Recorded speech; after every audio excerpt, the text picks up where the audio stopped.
हारे का सहारा बाबा श्याम हमारा। ये बात बिल्कुल सच है कि बाबा हारे का सहारा है, क्योंकि बाबा के दर्शन को जो भी भक्त आता है उसकी सभी मनोकामना पूर्ण हो जाती है और उसके सभी दुख दर्द दूर हो जाते हैं।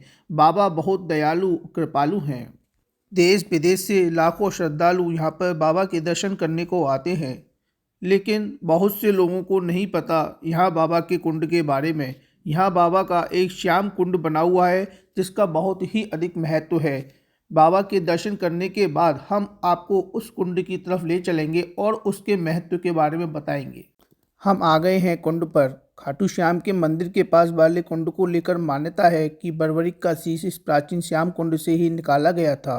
कहा जाता है कि महाभारत के युद्ध के समय भगवान कृष्ण ने बर्बरीक से उनका शीश दान में मांग दिया था और बर्बरीक के शीश को महाभारत के युद्ध के बाद श्री कृष्ण ने रूपवती नदी में बहा दिया था और बाद में शीश बहकर श्याम कुंड में आया था और श्याम कुंड से ही खाटू शयन का सिर निकाला गया था।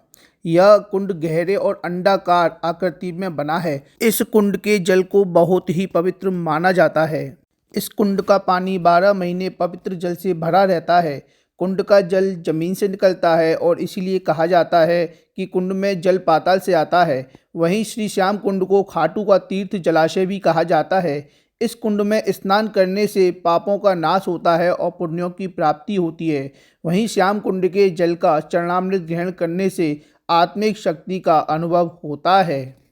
जो भी लोग बाबा के दर्शनों के लिए जाते हैं और केवल बाबा के दर्शन करके चले आते हैं और कुंड के दर्शन करने नहीं जाते हैं तो उनके दर्शन पूर्ण नहीं माने जाते हैं। इसीलिए आप जब भी दर्शन करने जाएं, इस कुंड के दर्शन अवश्य करें और इसके जल को अवश्य ग्रहण करें, तभी आपकी यात्रा पूर्ण मानी जाएगी।